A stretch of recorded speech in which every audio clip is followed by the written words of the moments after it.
Pessoal, hoje complementando aí nossas aulas de segunda-feira, vou falar sobre um pouco de TCE na infância. Como a gente já teve duas aulas recentemente sobre TCE, uma com o professor Falcão e semana passada com a Bia, eu tentei focar mais nas particularidades da população pediátrica para não ficar maçante também.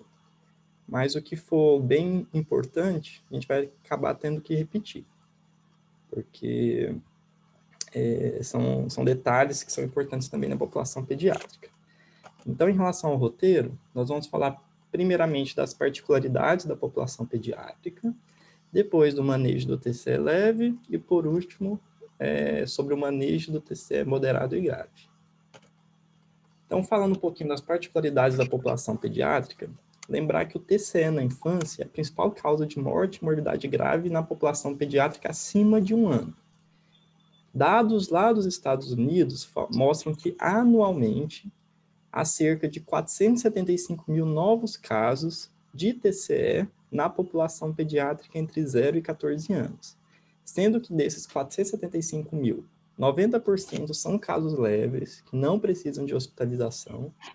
Há, em média, cerca de 37 mil hospitalizações anuais associadas ao TCE, com cerca de 2.685 mortes, ou seja, um problema muito importante em questão de saúde pública. Os mecanismos de trauma na população infantil acabam variando de acordo com a faixa etária. Nos recém-nascidos, o principal mecanismo de trauma são os traumas associados ao parto. Então, nós temos hemorragias intracranianas, hematoma subgaleal, cefalohematoma. Conforme a criança vai crescendo, se torna um lactente, nós temos dois tipos principais de lesão, de mecanismos. O trauma acidental e o trauma não acidental, também chamado de trauma abusivo ou violência contra a criança. Quando a criança começa a ir para a escola, o principal mecanismo de trauma volta a ser o acidental, principalmente associados também aos jogos, brincadeiras de crianças. E em adolescente, a epidemiologia já é semelhante à de adulto, que é trauma associado a acidentes automobilísticos e traumas associados a esportes. Então, os principais mecanismos acabam variando de acordo com a faixa etária da criança.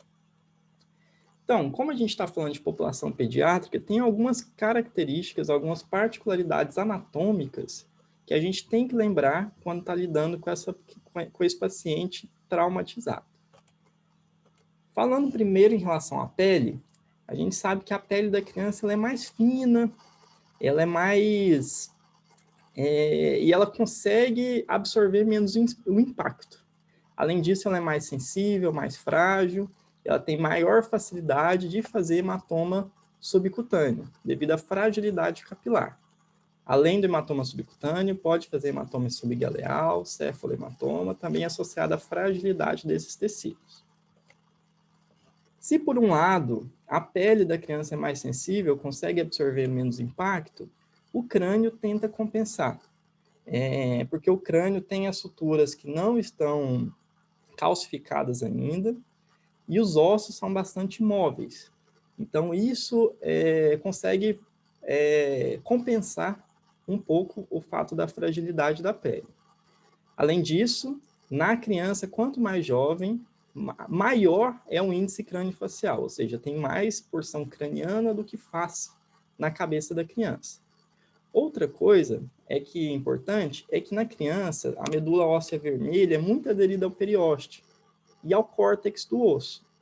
Então, é muito menos provável que uma criança tenha uma fratura cominutiva, por exemplo, que tenha fragmento ósseo. Porque como essas camadas são mais aderidas, elas costumam afundar ou em conjunto.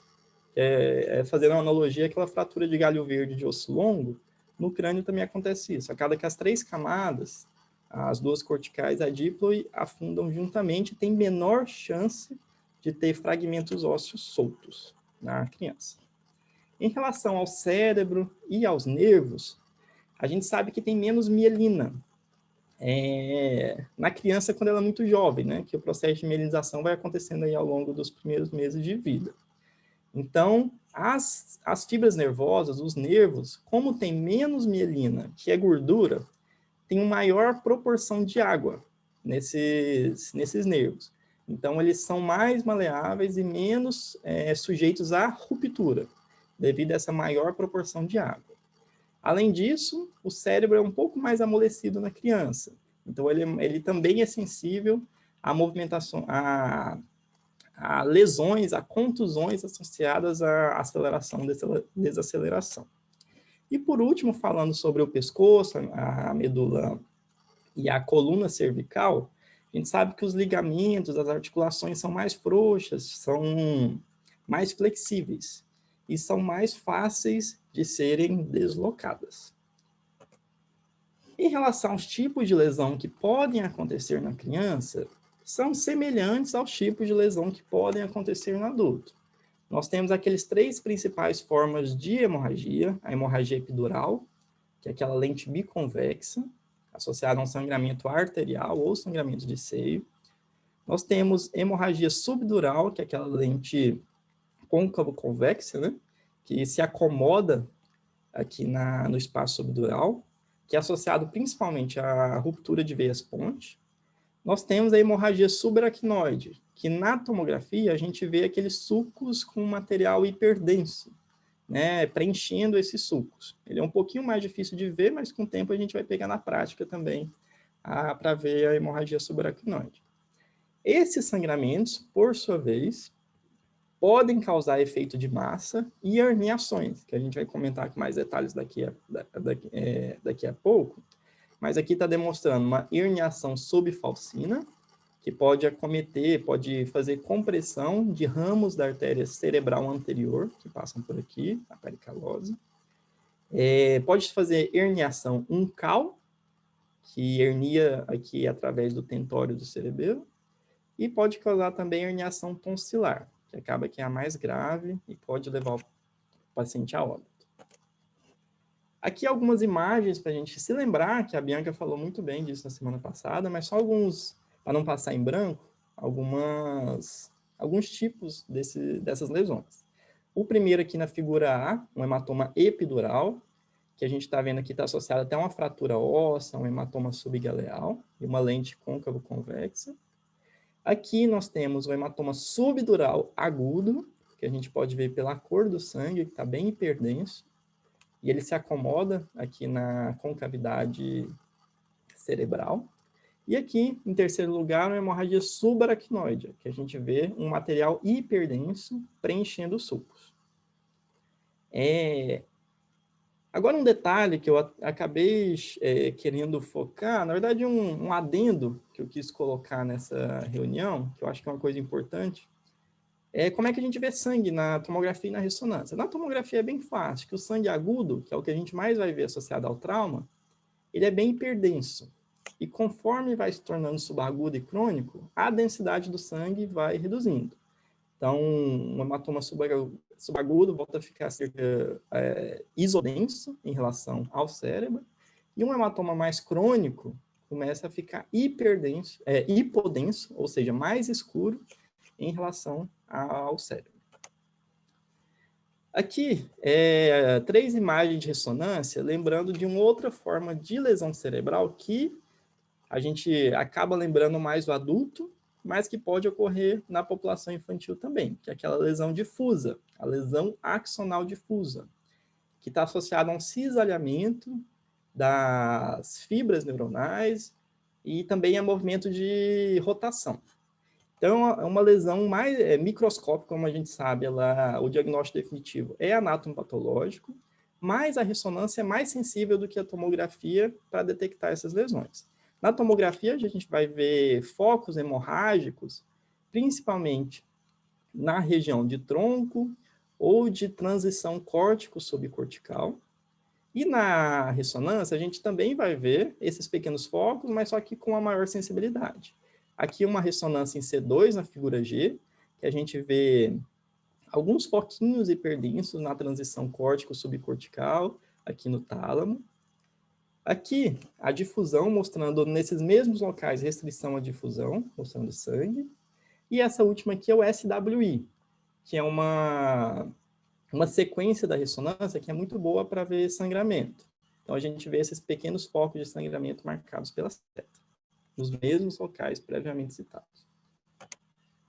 E na ressonância? Na ressonância é um pouquinho mais difícil da gente ver o sangue no sentido do tempo, porque tem uma maior variabilidade do sinal das sequências, T1 e T2, de acordo com o tempo em que ocorreu o trauma.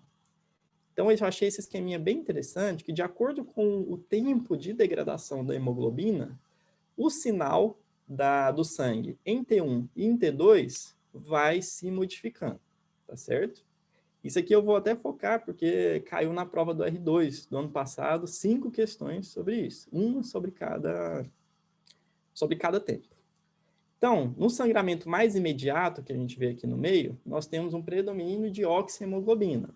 Então, na sequência T1, o sangramento tende a ser ter um isossinal em relação ao córtex, e em T2 tende a ser um iso ou um hipersinal. Acaba que a gente vai ver, na verdade, quando é muito precoce, até um hipersinal em T2 no sangramento imediato. Quando o sangramento já tem 1 a 2 dias, nós temos um predomínio de desoxihemoglobina. Então, o sinal em T2 vai caindo. Em T1 tende a ficar um isossinal, em T2 vai ficando mais escuro, vai ficando um hipossinal. Em 2 a 7 dias, tem um predomínio de metahemoglobina intracelular. Então, em T1, o sangue tende a ficar em hipersinal, e em T2 mantém o hipossinal. Então, esse sangramento de 2 a 7 dias é um hipersinal em T1 e um hipossinal em T2. Entre os 7 e 28 dias, o sangramento que já vai se tornando mais subagudo, tanto em T1 quanto em T2, o sangramento é mais claro, é um hipersinal. E quando o sangramento é mais crônico, nós temos o predomínio de hemosiderina, e o sangramento tende a ter hipossinal nas duas sequências. Então, esse aqui é um esqueminha, depois se vocês quiserem eu passo para vocês, mas é só para a gente tentar lembrar aí em relação ao sinal que a gente está vendo o sangue e para tentar associar quanto tempo que foi o trauma. Como a gente está falando do paciente no trauma agudo, imediato, a gente vai estar lidando principalmente aqui com a região central, que é um sangue um isossinal em T1 e um iso ou hipersinal em T2. E que um esqueminha mostrando justamente isso que a gente tinha falado. O sangramento e as fases de evolução do sinal, tanto em T1, em T2 e no T2 gradiente eco. Como a gente tinha falado previamente, aquele efeito de massa no crânio pode levar a herniações. E aqui eu vou citar as mais comuns e as mais importantes para a gente. Nós temos a hérnia de cíngulo, que é quando o giro do cíngulo de um lado acaba herniando contralateralmente. E pode haver compressão dos ramos da artéria cerebral anterior que estão passando nessa região. Então, pode ter uma paresia de membro inferior contralateral, pode ter abulia, pode ter incontinência urinária. A herniação uncal, que é quando o uncus hernia através do tentório, ela é mais conhecida pela gente. Lembrar que a midríase tende a ser ipsilateral, a herniação, e a hemiparesia, por compressão do pedúnculo, é contralateral à herniação. A herniação central é quando tem um efeito de massa que está comprimindo a região superior do tronco de cima para baixo. Então, o cérebro está muito inchado e começa a herniar para baixo em direção ao tronco, principalmente em relação ao teto do mesencéfalo. O teto do mesencéfalo é responsável pela movimentação vertical para cima. Então, a pessoa vai ter uma paralisia do olhar conjugado vertical para cima, que é aquele olhar em sol poente. E pode ter midríase fixa bilateral também, devido a isso. E a herniação tonsilar, que é quando a amígdala cerebelar hernia através do forame magno, comprimindo principalmente o bulbo. A gente vai ter tríade de Canch, neuropatia craniana, que passam nervos por lá, e é o quadro mais grave e que pode levar a óbito de maneira rápida se não for feito nenhuma medida. Como eu tinha falado anteriormente, a gente tem vários mecanismos de trauma de acordo com a faixa etária. Teve um que eu passei muito rapidinho aqui, mas eu acho importante a gente checar porque ele é específico da população pediátrica, não específico, mas é mais comum da população pediátrica, que é o trauma não acidental, o trauma abusivo, o trauma violento. Então, vamos falar um pouquinho dele. Quais são os principais fatores de risco associados ao trauma não acidental? A gente tem que lembrar que ele é mais comum na criança mais jovem, idade menor que 1 ano, e ainda mais comum nos primeiros 6 meses de vida.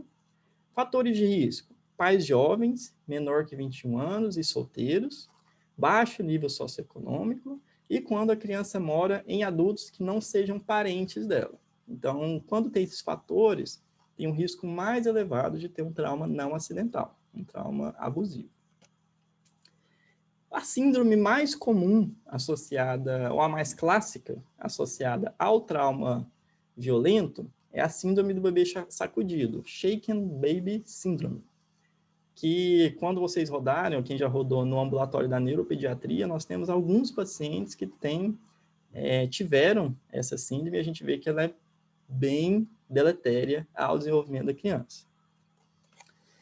Então, como a gente pode ver nessa imagem aqui, que é bem ilustrativa, quando a criança é sacudida, como o cérebro é mais amolecido, que eu tinha falado previamente lá nas particularidades da criança, ele é mais suscetível àqueles movimentos de aceleração e desaceleração e pode haver ruptura das veias ponte, causando uma hemorragia subdural.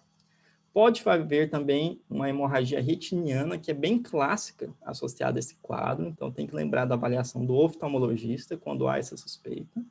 Pode fazer também lesão axonal difusa, também associada a esse mecanismo de aceleração e desaceleração.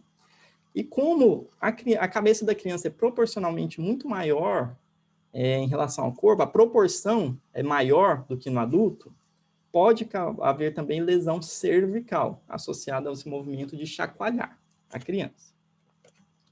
Então, quando que a gente vai suspeitar? O que chama atenção para a gente suspeitar que pode ser um trauma não acidental na criança? Quando a história é incoerente, quando uma criança que claramente tem sinais de trauma, o acompanhante fala que não teve trauma, ou é um trauma desproporcional ao impacto da criança. Então, uma história incoerente tem que chamar atenção para a gente. Quando a criança tem escoriações, também a gente tem que lembrar disso. A forma de hematoma mais comumente associada ao trauma abusivo é o subdural, por aquele mecanismo que eu mostrei para vocês, que é pela ruptura das veias pontes naquele chacoalhar. Pode ter lesões concomitantes, fraturas de ossos longos, fraturas de costelas. Então, lembrar de pedir raio-x também de ossos longos, para a gente investigar isso. Hemorragia retiniana, lembrar de chamar o oftalmo quando tem essa suspeita. Lesão da junção crânio-cervical. Então, pode ser necessário fazer um exame de imagem da região cervical, uma tomografia ou, preferencialmente, uma ressonância. E tem alguns outros sinais inespecíficos, que é aquela criança que tem vômito, que tem convulsão não explicada, tem episódios de apneia. Então, nenhum desses fatores é específico para trauma abusivo, mas quando você vai juntando vários fatores, a sua suspeição vai aumentando cada vez mais. E foi justamente o que esse estudo mostrou. Ele levou em consideração, que a gente pode ver aqui no canto inferior esquerdo, 6 sintomas: escoriações, convulsões, apneia, fratura de ossos longos, hemorragia retiniana e fratura de costela. Quando você não tem nenhum desses fatores, a chance de ser um trauma abusivo, o valor preditivo positivo para um trauma não acidental é bem baixo. Mas o simples fato de ter um deles já aumenta bastante essa suspeição. E se tiver 2, já chega próximo de 100% o grau de suspeição para um trauma violento. Então, como eu disse, a gente vai juntando os fatos, juntando os fatores para a gente suspeitar disso. Então, agora progredindo, vamos falar um pouquinho do manejo do TCE leve. Então, para a gente falar do TCE leve, primeiro a gente tem que classificar o Glasgow da criança. E lembrar que na criança a escala de Glasgow é um pouquinho diferente. Na criança menor que 1 ano, a resposta ocular vai ser espontaneamente grau 4. Ao grito, ao chamado elevado, né, a voz mais alta, vai ser grau 3. Se ela abre só a dor, grau 2. Se não tem nenhuma resposta, pontua 1. A resposta motora é bem parecida em relação ao adulto. O único que muda é a pontuação máxima, que enquanto no adulto é obedecer a comandos, na criança é uma movimentação espontânea. Os demais são parecidos, que é 5, localizador, 4, uma flexão, uma retirada inespecífica, 3, decorticação, 2, descerebração e 1 quando não tem nenhuma resposta motora. A resposta verbal varia de acordo com a idade. Acima de 5 anos é semelhante ao adulto. Agora, de 0 a 2 anos e de 2 a 5 anos é um pouquinho diferente. De 0 a 2 anos, para pontuar o máximo, grau 5, aquela criança que tem aquele sorriso espontâneo, que fica balbuciando. Para pontuar 4, chora, mas é consolável. Pontua 3, chora inconsolável. Para pontuar 2, só resmunga, está agitado. E pontua 1 quando não tem nenhuma resposta verbal. De 2 a 5 anos, para pontuar o máximo, tem que ser palavras apropriadas. Para pontuar 4, palavras inapropriadas, ou seja, semelhante a uma confusão na criança. Não responde exatamente o que você está perguntando. Pontua 3, quando chora de maneira inconsolável. Pontua 2, quando só resmunga. E pontua 1, quando não tem nenhuma resposta. Então, você vai avaliar a criança e pontua na escala de coma de Glasgow. Se a criança tem um Glasgow, dependendo da referência, de 14 a 15 ou de 13 a 15, a gente classifica essa criança como TCE leve. E a principal síndrome clínica associada ao TCE leve é a concussão, que é uma síndrome secundária, uma alteração da função cerebral induzida biomecanicamente. Ou seja, o trauma muda os circuitos cerebrais, o funcionamento dos circuitos cerebrais, e dá essa síndrome que a gente chama de concussão. Ela tende a afetar memória, orientação e pode envolver perda de consciência. Então, para você falar que é concussão, não precisa ter perda de consciência. É um achado que está mais classicamente envolvida, assim, classicamente associada ao nome, mas concussão é uma síndrome muito mais ampla do que isso, apenas uma perda de consciência. Justamente é o que mostra esse quadro aqui, que mostra que concussão é uma síndrome clínica muito ampla. Então, ela pode afetar vários domínios corticais superiores. E tem até esse mnemônico aqui, que é COACH-CV, que cada letra está associada em algo que pode dar sintomas da concussão. O C, associado à função cognitiva, que a criança tem uma memória prejudicada, fica mais lentificada, diminui a atenção, concentração. Pode ter o O, disfunção oculomotora, então pode ter alteração da motricidade ocular extrínseca, fotofobia. O A, distúrbios afetivos, transtornos psiquiátricos, né? Criança muito tem com maior fatigabilidade, irritabilidade, distúrbio do sono. O C, desordens da espinha, da medula, da coluna cervical, então vai ter dor cervical, cefaleia cervicogênica. O H, para headaches, que é dor de cabeça, que pode ser de vários tipos, cervicogênica, tensional, migranosa. C, o outro C, de alteração cardiovascular, que a pessoa tem intolerância ao exercício, pode ter hipotensão ortostática, disfunções autonômicas. E o V de disfunção vestibular, que é a famosa tontura, que a gente vê que é muito comum nesse tipo de caso. Ou seja, por que eu mostrei esse quadro? Para lembrar que a síndrome, os sintomas da concussão são muito mais amplos do que uma dor de cabeça e uma perda de consciência. Todos esses sintomas que eu falei atualmente podem ser associados a uma síndrome de concussão. Mas toda criança que teve uma concussão, que teve um TCE leve, precisa de uma TC? Não. A Sociedade de Pediatria fez alguns sinais de alarme para a gente solicitar uma tomografia na criança, que são parecidos com sinais de alarme no adulto. Quando a criança tem qualquer alteração do nível de consciência, ou seja, se ela não permaneceu Glasgow 15 em todo o período, precisa de uma tomografia. Aqui é Glasgow menor ou igual a 14, na verdade. Então, se não for 15, precisa de uma tomografia. Se teve história de perda de consciência, uma cefaleia refratária à analgesia, vômitos, um trauma de alta energia, então mesmo que a criança esteja bem, se tiver um trauma de alto impacto, um acidente automobilístico, capotamento, você tem que pensar na tomografia. Então, contém suspeita de fratura de base de crânio, que é o sinal do guaxinim, né? O famoso sinal de guaxinim, ou outros sinais suspeitos também. E por que que eles levaram em consideração os sinais de alarme? Porque eles estudaram isso e mostraram que se não tiver nenhum sinal de alarme, o valor preditivo negativo para um trauma clinicamente importante é praticamente 100%. Ou seja, se não tiver nada disso, a chance da tomografia mostrar alguma coisa é praticamente de zero. Agora, se tiver um sinal de alarme, já tem um valor preditivo positivo de bem elevado também para um trauma clinicamente importante, ou seja, um trauma que vai ter alguma alteraçãozinha na tomografia, não necessariamente cirúrgica, mas que indica que deveria mesmo ter sido realizada a tomografia.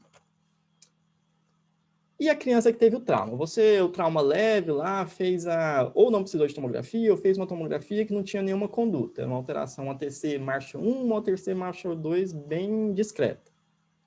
Essa criança já pode voltar de cara para as atividades habituais dela? Não. A criança tem que ir voltando aos poucos. Então, eles recomendam que a criança tenha um repouso relativo, sem nenhuma atividade física, atividade mais intensa, tanto física quanto cognitiva, por cerca de 24 a 48 horas. E depois a pessoa vai aumentando gradualmente as atividades físicas, as atividades cognitivas, de acordo com a aceitação. Então, ficou 24 a 48 horas bem? Vai para o próximo passo. Ficou 24 horas bem naquele passo? Você vai aumentando o grau do exercício. Isso aqui é mais associado à medicina do esporte, mas a recomendação da gente aplicar também para quando é um trauma não associado ao esporte também, que a criança não deve voltar de cara para as atividades habituais, tem que ser um retorno mais lento.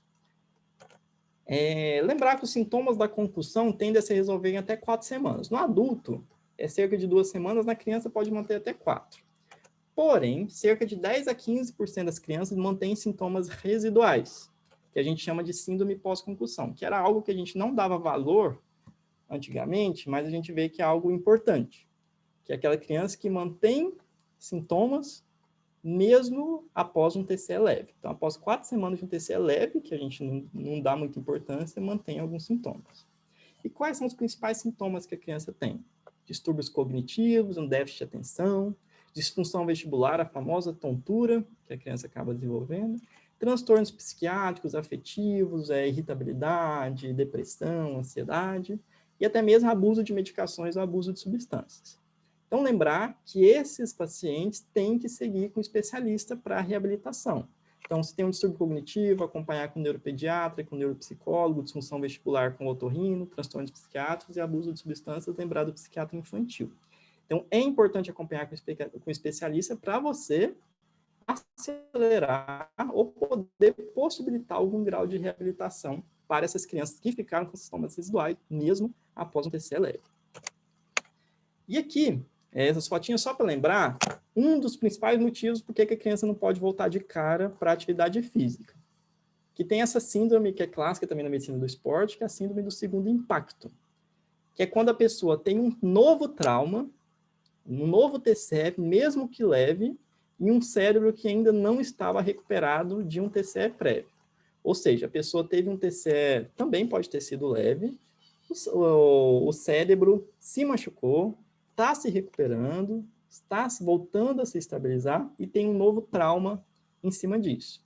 Então, esse trauma, mesmo que leve, pode levar a uma perda de autorregulação muito maior do que o esperado para a gravidade do trauma e levar a um quadro clínico bem mais grave do que a gente esperava. Tem algumas entidades que não acreditam que existe verdadeiramente essa síndrome do segundo impacto, porém, é recomendado, apesar disso, que a criança tenha aquele retorno lento às atividades. Agora, falar um pouquinho do manejo do TCE moderado e grave, para a gente não ficar remoendo no mesmo assunto, que isso foi comentado de maneira bastante detalhada nas 2 últimas aulas que a gente teve, eu coloquei 3 fotos que a gente tem que gravar associados ao TCE moderado e grave.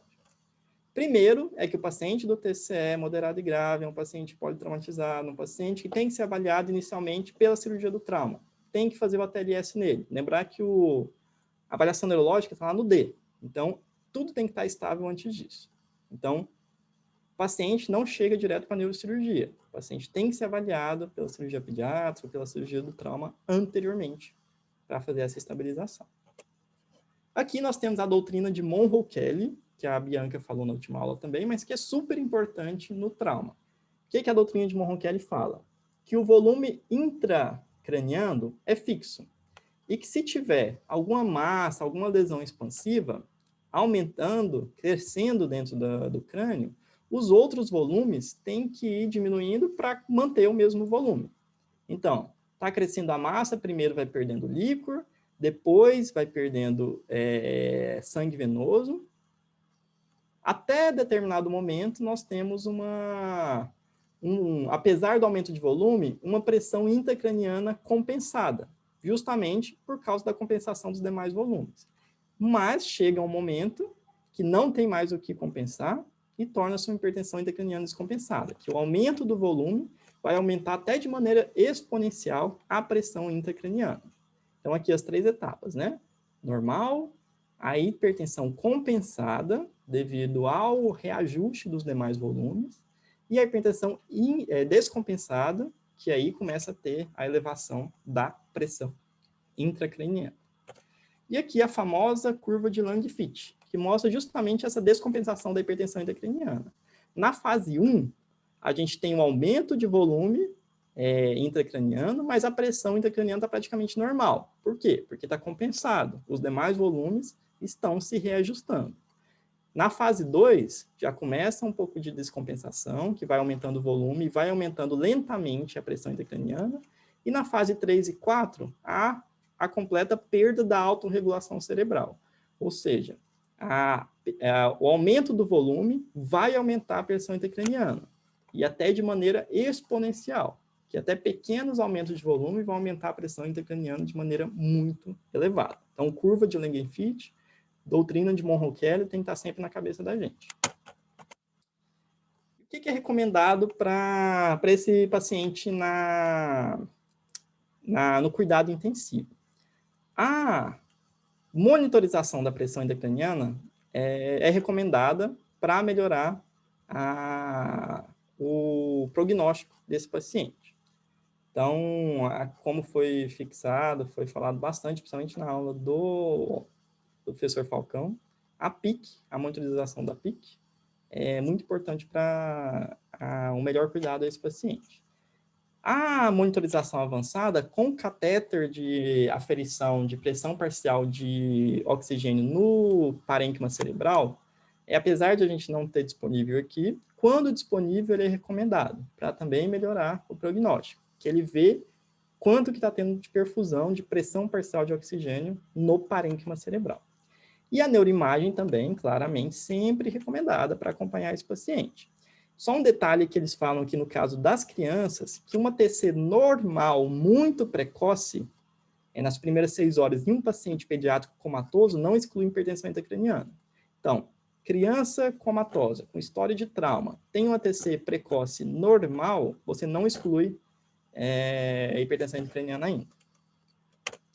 Aqui mostrando os principais tipos de aferição de pressão intracraniana. Tem várias maneiras, os mais comuns que a gente tem e mais disponíveis no nosso hospital são o catéter intraparenquimatoso e o intraventricular. O intraventricular tem a vantagem de conseguir drenar líquor, né, no caso de crise de aumento de pressão intracraniana. Porém, é mais difícil de funcionar também. Então, vantagens e desvantagens aí.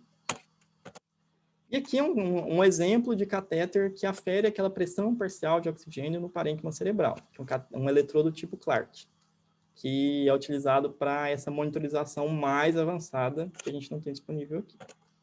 E quais são os alvos? Se a gente está monitorizando, a gente precisa de um alvo, senão a monitorização não está valendo de muita coisa. Então, a PIC tem que estar abaixo de 20. A pressão de perfusão cerebral, que a gente lembra que a PAM, a pressão arterial média, menos a PIC, a gente calcula a pressão de perfusão cerebral dessa maneira, PAM menos PIC, na população pediátrica por volta de 40 a 50. Lembrar que quanto mais jovem a criança, a gente joga mais para o limite inferior, porque a pressão da criança não é alta, e quanto mais velha a criança, a gente joga mais para esse limite superior, por volta de 50, porque a pressão da criança é mais alta. E a pressão parcial de oxigênio no parênquima cerebral acima de 10 milímetros de mercúrio. Então, você foi lá, avaliou seu paciente lá na UTI pediátrica, viu que o TCE é grave, fez a tomografia, não tem nada cirúrgico para ser feito. Você vai lá e caneta. Manter medida de neurointensivismo. Mas o que isso significa? Você tem certeza que o intensivista pediátrico sabe disso? Esse paciente é nosso também. A gente tem que explicar, tem que orientar muito bem quais são essas medidas de neurointensivismo para a gente pensar no melhor recuperação da nossa criança. Então, não basta escrever isso, você tem que orientar. Essa aqui é uma tabela bem ampla, bem grande, da Brain Trauma Foundation para pediatria. A gente vai dissecar ela aqui nos próximos slides, mas mostrando tudo que a gente tem que fazer. Ela orienta bem qual que é o nosso manejo dessa criança com TCE grave, nesse caso.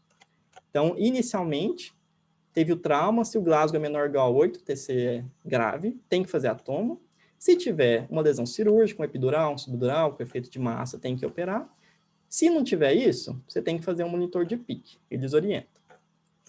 Colocando o monitor de PIC, tem um baseline care, que é aquelas medidas básicas que a gente tem que fazer para todo paciente, que é manter uma sedação adequada, ventilação adequada, oxigenação arterial adequada, um PCO2 por volta de 35, eu vou voltar a falar nesse valor daqui a pouquinho. Normotermia, febre, é muito deletéria para a criança. Na verdade, para qualquer forma de trauma. Para qualquer paciente neurocrítico, até. Então, manter normotermia. Manter a pressão adequada, o volume intravascular adequado. Importante, anemia, muito deletéria. Então, tem que manter um HB de 7 no mínimo. E pode precisar até de mais, de acordo com a monitorização avançada. Tratar coagulopatias, cabeceira elevada a 30 graus, com a cabeça centrada. E você vai fazer a profilaxia de crise com fentoína ou levetiracetam. E lembrar de nutrir essa criança assim que possível e tratar a hipoglicemia. Que hipoglicemia e hiperglicemia são muito deletérios também para paciente neurocrítico. Vamos dissecar um pouquinho mais cada coisa. Então, o paciente lá, você escreve lá. Sedação profunda, RAS menos 5. Muito importante para o paciente neurocrítico. Lembrar que na criança eles não têm muita preferência em qual medicação que vai ser utilizada, eles só falam para evitar usar bolos de midazolam e fentanil nos picos de pressão intracraniana, para evitar a hipoperfusão cerebral. E eles também falam para evitar nas crianças o uso contínuo de propofol. Mas assim, em relação a medicações específicas, pode ser a escolha do intensivista. Em relação à terapia hiperosmolar, a gente tem duas formas principais. É fazer a salina hipertônica e fazer o manitol. Na criança, é mais estudado a salina hipertônica. Se você está monitorizando a PIC, está tendo aumentos isolados da PIC, você pode fazer bolos de salina hipertônica. Aqui eles orientam fazer salina hipertônica 3%, de 2 a 5 ml por quilo, em 10 a 20 minutos. Para aquele controle mais crônico, que você está querendo jogar o sódio para cima, que a gente sabe que o sódio, que é outra coisa que a gente sempre bota lá na conduta, tem que estar no limite superior da normalidade. Então, você pode fazer uma infusão contínua do famoso salgadão, para tentar jogar esse sódio para cima. Então, aqui eles falam salina 3%, 0,1 a 1 ml quilo por hora, a dose menor que seja suficiente para manter a PIC menor que 20. Uma coisa que é importante é que a gente vai jogar o sódio para cima, mas esse sódio não pode ficar tão lá em cima, porque também tem seus efeitos colaterais. Então, a gente joga ele no máximo lá 145, 150. Acima de 160, começa a ter aumento do risco de trombose venosa profunda, e acima de 170, que é muito alto, começa a ter trombocitopenia e anemia. Então, joga para cima, mas nem tanto. Nosso limite é por volta de 145, 150. Se tiver uma monitorização intraventricular, se o cateter é intraventricular, você pode drenar, você abre lá a DVE, quando tem picos de pressão e hipertensão intracraniana. E a profilaxia de crises é recomendada. A gente pode usar fentoína ou levetiracetam. Ele diminui a incidência de crises precoces nos primeiros 7 dias do trauma. E não tem evidência suficiente para você usar fentoína ou levetiracetam, mas são os dois mais recomendados. Aqui mostrando mais um pedacinho daquela tabela, mostrando se você tiver os 3 coisas que você pode monitorizar. Você pode monitorizar a PIC, pode monitorizar a pressão de perfusão cerebral e pode monitorizar a pressão parcial de oxigênio no tecido cerebral. Se não está conseguindo ficar pelo menos 10, você aumenta a FiO2. mesmo assim não está atingindo o seu mínimo, que é 10, você faz vasopressor, começa uma nora, uma adrenalina, ajusta o PaCO2 e aumenta a hemoglobina. Tenta fazer uma transfusão. Se mesmo assim está menor que 10, vai para as terapias de segunda linha. Pressão de perfusão cerebral, pelo menos de 40. Lembrar que o alvo é 40 a 50. Se está baixo, tem que lembrar que a pressão de perfusão cerebral é associada a PAM e a PIC. Se a PAM, se ela está baixa, a pressão de perfusão cerebral, a gente tem que lembrar que a culpada pode ser a PAM também. Então, você tem que ver se o volume intravascular está apropriado, você pode ter que iniciar um vasopressor, uma nora, uma adrenalina, e se o ocupado for a PIC e não a PAM, a gente pode fazer os bolos de salina hipertônica. Mesmo assim não respondeu, terapia de segunda linha. PIC, está alta, drena líquor, está alta, bolos de salina hipertônica, continua alta, vê se a sedação não está adequada, se não está RAS menos 5, aprofunda essa sedação, bloqueia o paciente, mesmo assim está alta, você vai fazendo mais bolos de salina hipertônica conforme a disponibilidade. Se não está respondendo, terapia de segunda linha. Então, isso tudo que a gente falou até agora são terapias de primeira linha. Agora a gente fala das terapias de segunda linha. E se em qualquer momento tem uma piora aguda desse paciente, que é aquela chamada herniação, que eles chamam a gente com um quadro de emergência, se tem uma anisocoria ou uma midríase bilateral, se está absentria de Cush, hipertensão, bradicardia, arritmia respiratória, se tem postura em extensão, uma descerebração, a gente lança mão das terapias ponte. O que é terapia ponte? São aquelas terapias, você lança mão de tudo, até aquelas que não são muito seguras, para você estabilizar esse paciente até fazer uma tomografia para ver se não precisa de cirurgia. Então, você vai fazer a hiperventilação para tentar reverter a dilatação pupilar, reverter a anisocoria. Então, a gente lembra lá que o alvo é 35, para o paciente que está cronicamente lá na UTI. Se ele está herniando, você pode aumentar essa hiperventilação, jogar esse PaCO2 ainda mais para baixo, por volta de 30 até 28. Joga FiO2 para 100, faz bolo de manitol, bolo de salina hipertônica, deixa a DVA aberta e claramente, herniando, tomografia na hora, para você ver o que está acontecendo na cabeça desse paciente. A hiperventilação, só comentar um pouquinho dela, qual que é o mecanismo da hiperventilação? Quando você está hiperventilando, você está lavando o CO2, você está jogando o PCO2 para baixo. E a gente sabe que quanto menor o PCO2, uma hipocapnia provoca vasoconstrição. Se tem vasoconstrição, você diminui a pressão intracraniana. Então, esse é o mecanismo da hiperventilação. Você está diminuindo o PCO2, fazendo hipocapnia, causando vasoconstrição cerebral. Então, o nosso alvo é por volta de 35, que é o limite inferior da normalidade, que é o PCO2 normal de 35 a 45. Por que você não pode jogar mais para baixo que isso? Porque se você vasoconstringe demais, você começa a isquemiar o cérebro e passa a ser deletério isso, se você usar cronicamente. Então, quando que a gente vai deixar essa PCO2 mais baixa do que 35? Naqueles momentos de desespero, momentos de emergência. Então, naquela terapia ponte. Você aumenta a frequência respiratória, aumenta o volume desse paciente, para você diminuir o PCO2, mas por um curto período de tempo, enquanto você está preparando uma medida mais definitiva para ele, que pode ser a cirurgia. Então, o alvo é de 35, você joga abaixo disso nesses momentos de emergência. Se você quiser usar mais baixo do que 35, de uma maneira segura, você tem que ter uma monitorização avançada, preferencialmente, oximetria de bulbo jugular e aquela pressão parcial de oxigênio no tecido cerebral. Segunda linha, nós temos dois principais, que são a hipotermia e o uso de barbitúrico. No paciente que não está herniando, não está aquele paciente na fase final de medidas clínicas, se ele acabou de chegar para você, não tem diferença de você... não é recomendado você fazer hipotermia nele de cara, profilática. Então, se o paciente é um TCE grave que acabou de chegar na UTI, você tem que manter a normotermia nele, evitar febre. Não faz hipotermia de cara, que não é recomendado. Quando que você vai pensar em hipotermia? Aquele paciente já está na terapia de segunda linha, você já fez de tudo, nada resolveu, e você lança a mão da hipotermia, que é uma hipotermia moderada, uma temperatura de 32 a 33 graus Celsius, por pelo menos 24, 48 horas. E lembrar que manter hipotermia, quando você vai reaquecer esse paciente, tem que ser um reaquecimento lento, aumentar de meio grau a 1 grau a cada 12 a 24 horas, para não ter hipertensão intracraniana de rebote. Se o paciente está em hipotermia, você esquenta ele de uma vez, tem risco de hipertensão intracraniana de rebote, não adiantou nada o que você ofereceu para ele. Lembrar que se ele utilizar fenitoína, tem que monitorizar que a hipotermia pode causar intoxicação por fenitoína. E os barbitúricos, que são sedativos profundos, os mais comuns são pentobarbital e o tiopental, a gente pode usar com terapia segunda linha também. Lembrar que para usá-los, o paciente tem que estar estável hemodinamicamente, porque eles causam depressão cardiovascular.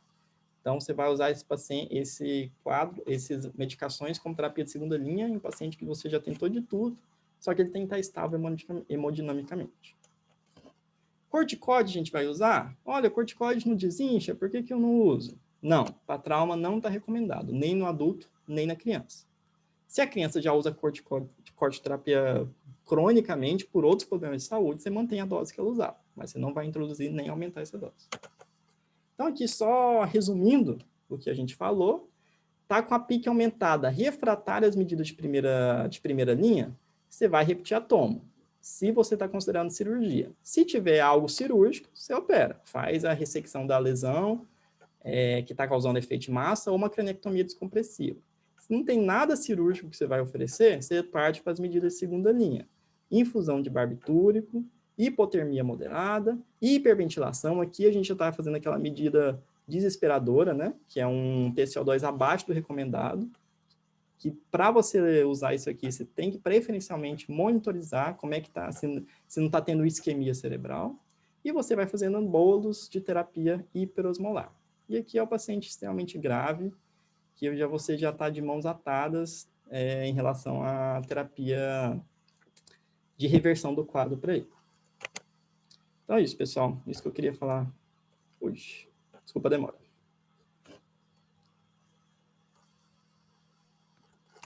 Excelente aula, João. Parabéns aí. Eu acho que o que tem que ficar... tudo que você falou da aula é excelente, mas é importante cada vez mais, né, os pediatras preocupados com a radiação, a gente ter conceitos bem claros para indicar tomografia no TCE leve, né, infantil, porque isso tá em voga com os pediatras, né, da questão de uma tomografia, né, uma tomografia na criança, né, duplica o risco de ter algum tumor maligno em algum momento da vida, né, mas o risco já é baixo, só que realmente ele duplica, mas ele sai, agora eu não lembro qual o valor, mas sai de 0,03% para 0,06%, ou seja, coisa baixa, mas aumenta. Então, a criança vai bater cabeça, né? Vai sofrer acidente várias vezes, como você mostrou. Então, critérios bem claros para tomografia são importantes. E a outra que você mostrou ali do trauma não acidental, do abusivo, né? É importante, já existem algumas estatísticas bem claras de que acidentes domésticos, né? Então, como queda da cama, queda do sofá, mesmo queda de carrinho de bebê, tudo, a chance de ter uma hemorragia, ele bota a hemorragia intracraniana, mas na verdade uma hemorragia abaixo da dura mater, né? Ou seja, uma hemorragia subdural, subaracnoide, contusão, é muito baixo, né, em acidentes domésticos. Então, só para levar, né, sempre ter essa questão da suspeição, né, quando você tem uma família contando, ele cai muito do sofá, ele cai muito da cama, né? Isso sempre é um alto nível de suspeição. E a gente está vivendo esse mesmo quadro agora,